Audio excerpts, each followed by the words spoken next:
¿Qué ocurre cuando quienes deben traer vida al mundo esconden un lado oscuro que nadie esperaba ver? Desde el partero que abusó de más de 20 pacientes embarazadas hasta la partera con comportamientos completamente inaceptables, estos son los parteros malvados que olvidaron que había cámaras. Número 2. Lionel Charvin. Cuando piensas en parteras, piensas en consuelo, seguridad, alguien que te guía en uno de los momentos más vulnerables de tu vida. Pero Lionel Charvin rompió esa imagen. Charvin no era solo un partenaire. Era un depredador sexual con uniforme médico, y en Francia ahora se le recuerda como el llamado Dedos de Oro.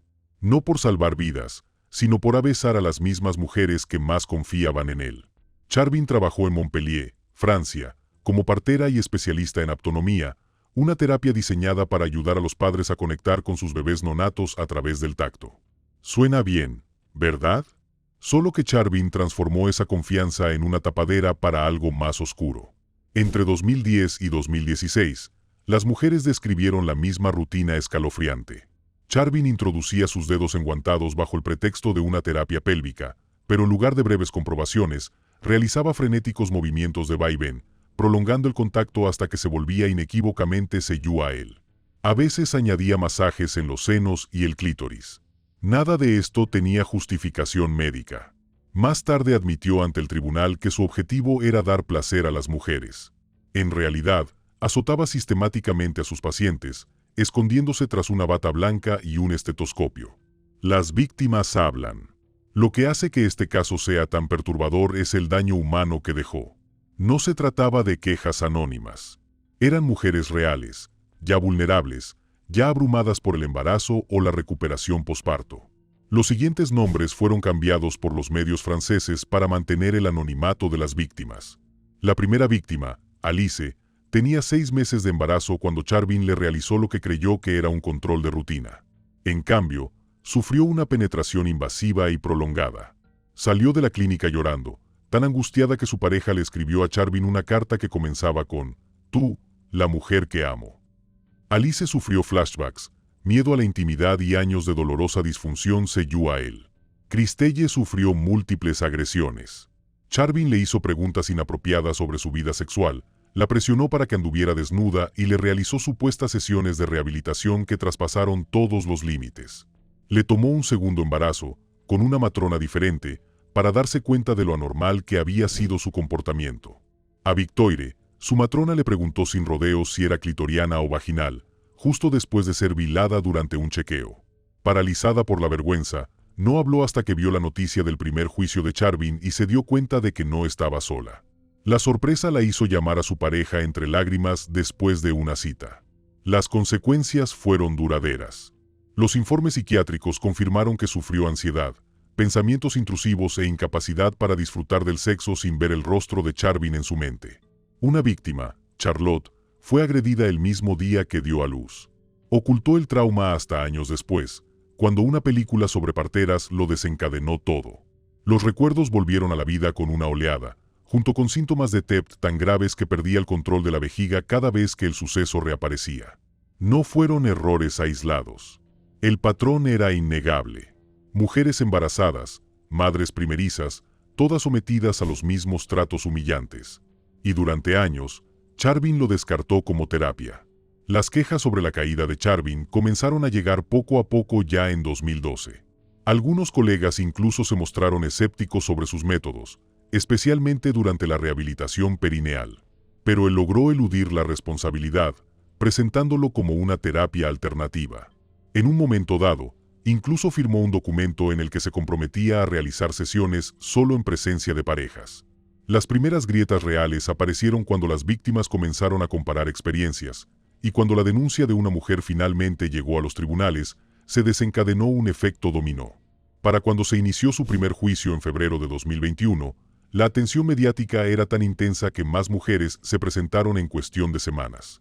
De repente, la partera, antes considerada carismática, tenía casi 50 víctimas potenciales asociadas a su nombre. En el juicio de 2021, 11 mujeres testificaron en su contra. Sus relatos coincidían casi palabra por palabra. Penetración invasiva, masajes prolongados, preguntas sexuales inapropiadas. La defensa de Charvin afirmó que nunca tuvo mala intención, que todo fue una mala interpretación de la atención médica, pero el tribunal no se lo creyó. El fiscal lo describió como un depredador que explotó la confianza en el momento más íntimo de la vida de una mujer. La defensa intentó argumentar que se trataba de una terapia fallida. El jurado no dudó. Chauvin fue sentenciado a 12 años de prisión. Aún así, lo que más impactó a la gente fue su reacción. En lugar de mostrar remordimiento, solo lloró cuando le leyeron la sentencia, dejándose caer en los brazos de su hermana como si fuera la víctima. Otros detalles impactantes del caso. Lo que hace aún más inquietante la historia de Lionel Chauvin es el tiempo que logró salirse con la suya y las numerosas grietas en el sistema que le permitieron seguir ejerciendo. Tras su primera condena en 2021, uno pensaría que era el final. Pero, en cambio, la publicidad de ese juicio abrió las compuertas.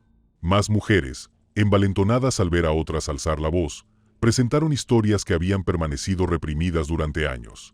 Para su segundo juicio en 2025, la fiscalía hablaba de un patrón tan constante que era imposible descartarlo como malentendidos.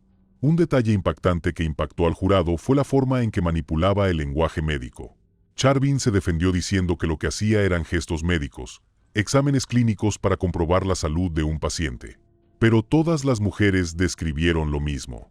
Tocamientos prolongados e invasivos que traspasaron todos los límites de la conducta profesional.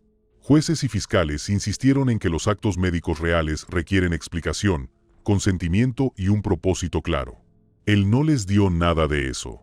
En lugar de eso, se escondió detrás de su papel de profesional, aprovechando la vergüenza y las dudas de sus víctimas para mantenerlas calladas. La magnitud del caso también causó sorpresa. Durante el juicio de 2021, se identificaron 11 víctimas. En 2025, se presentaron 6 más. Pero la policía y los fiscales admitieron que pudo haber muchas otras personas que nunca denunciaron. Durante años, trabajó en unidades de maternidad donde las mujeres llegaban asustadas, agotadas y vulnerables. Las mismas personas que deberían haber estado más seguras, las madres que daban a luz, eran tratadas como oportunidades. Esa traición conmocionó no solo a las víctimas, sino a la comunidad médica francesa en general. Luego está la cuestión de sus colegas. Muchos en el sistema de salud preguntaban cómo nadie había detectado las señales de alerta. Lo cierto es que algunos sí. Circulaban rumores de pacientes que no querían estar solos con él o que describían exámenes que les parecían extraños. Pero sin víctimas dispuestas a testificar, esas advertencias nunca se tradujeron en consecuencias reales.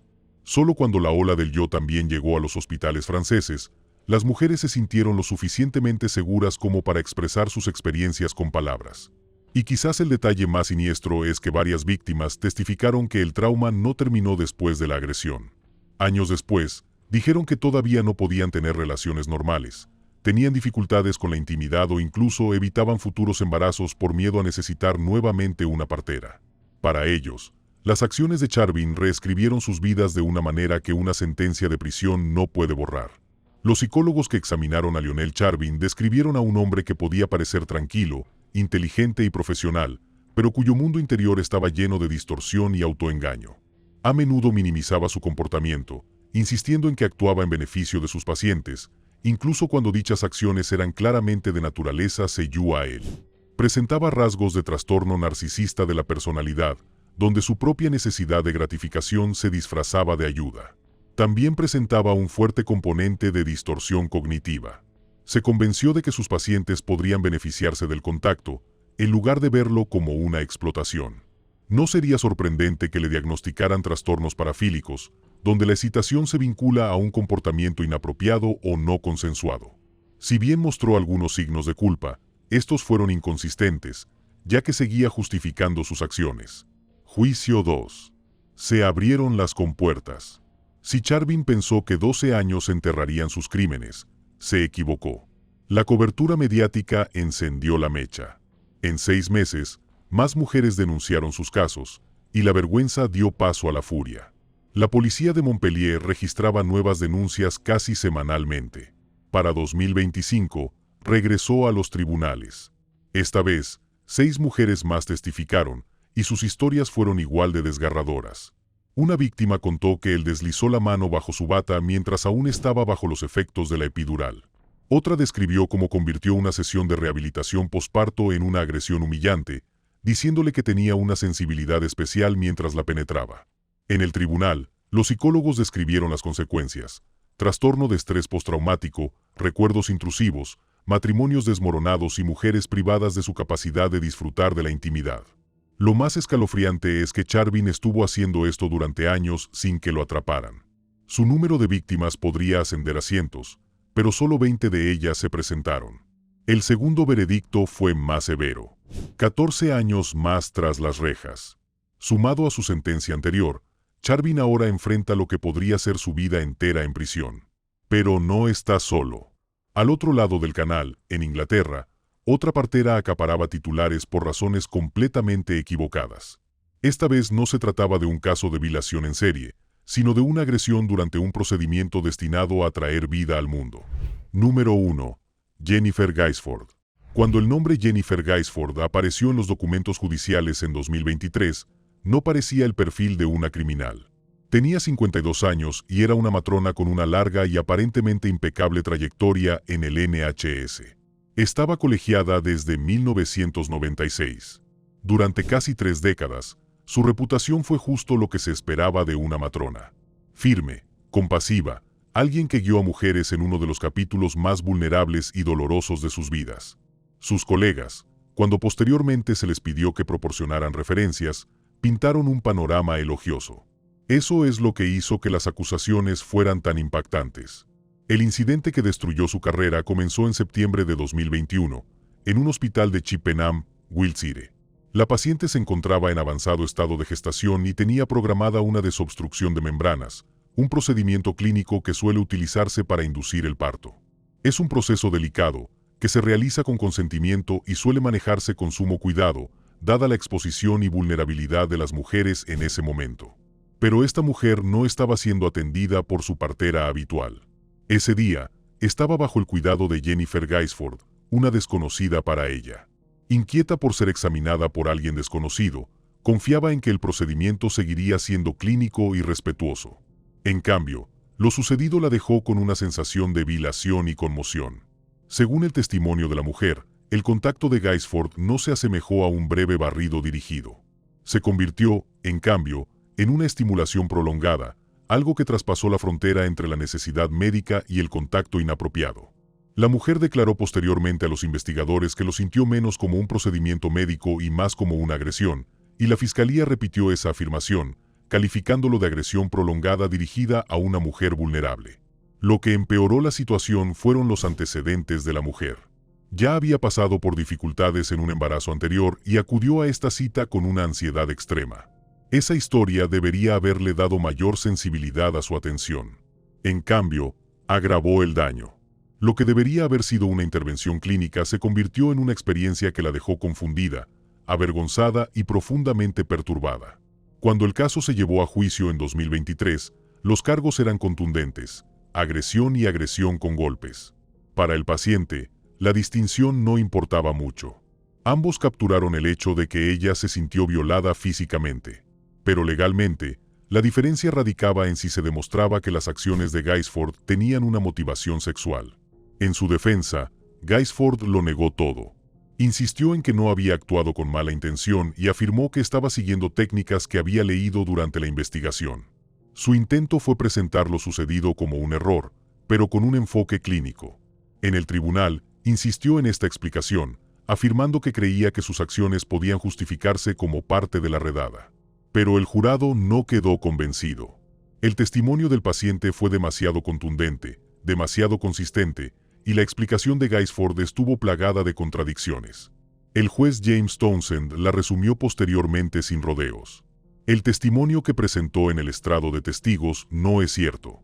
Esa sola declaración puso de relieve lo poco convincente que había sido su defensa. Al final del juicio, el jurado emitió su veredicto. Jennifer Gaisford fue absuelta de agresión a él, pero declarada culpable de agresión con golpes. Puede que el jurado no estuviera convencido de que hubiera intención a él detrás de lo que hizo, pero fue absolutamente claro que se había pasado de la raya y que lo sucedido no podía justificarse como práctica médica. Otros detalles impactantes del caso. Lo que más inquietó a la gente del caso de Jennifer Gaisford fue lo normal que parecía todo al principio. Una inspección rutinaria, algo que miles de parteras realizan cada semana, se convirtió en el escenario de una agresión que dejó traumatizada a una mujer embarazada. La víctima no solo se sentía incómoda. Lo describió como una agresión prolongada, donde la línea entre la atención médica y el abuso no se difuminaba, sino que se cruzaba por completo. El componente de golpiza en su condena se debía a la forma en que usaba la mano con fuerza innecesaria, lo que le causaba dolor y angustia que trascendían con creces los límites del procedimiento. Los jueces destacaron que sus movimientos no podían justificarse como técnica. Fueron excesivos y selectivos. Lo peor es que la paciente ya era vulnerable, pues había sufrido dificultades en un embarazo anterior, lo que hacía que su confianza en la matrona fuera aún más absoluta. Otro aspecto impactante fue la negación. Gaisford insistió en que se basaba en una investigación que había leído, pero el tribunal consideró que su testimonio no era fiable. Escuchar a un profesional experimentado del NHS desestimar el relato de su víctima añadió más sal a la herida. Si estaba en estado de negación con esta víctima, ¿podría haber tenido algo similar en el pasado con otra mujer embarazada? Veredicto y sentencia. El veredicto de culpabilidad se dictó en el Tribunal de la Corona de Swindon en agosto de 2023. El jurado absolvió a Jennifer Gaisford de agresión sellú a él, pero la condenó por agresión con golpes. Fue la forma en que el tribunal afirmó que quizá no hubo intención sexual, pero lo que hizo fue perjudicial, inapropiado y transgredió los límites profesionales. El juez James Townsend fue firme en sus declaraciones al dictar sentencia. Afirmó que su defensa, que se basaba en algo que había leído en una investigación, era falsa. Le dijo a Gaisford que el efecto de lo que hizo en su paciente es sin duda muy grave. Tomó medidas que obviamente podían causarle estrés. En lugar de prisión, Gaisford fue sentenciado a 12 meses de confinamiento comunitario con 120 horas de trabajo no remunerado y 10 días de actividades de rehabilitación. Evitó la prisión, pero su carrera quedó prácticamente acabada. Gaisford evitó la cárcel, pero su carrera quedó en ruinas, y para su víctima, el daño fue duradero.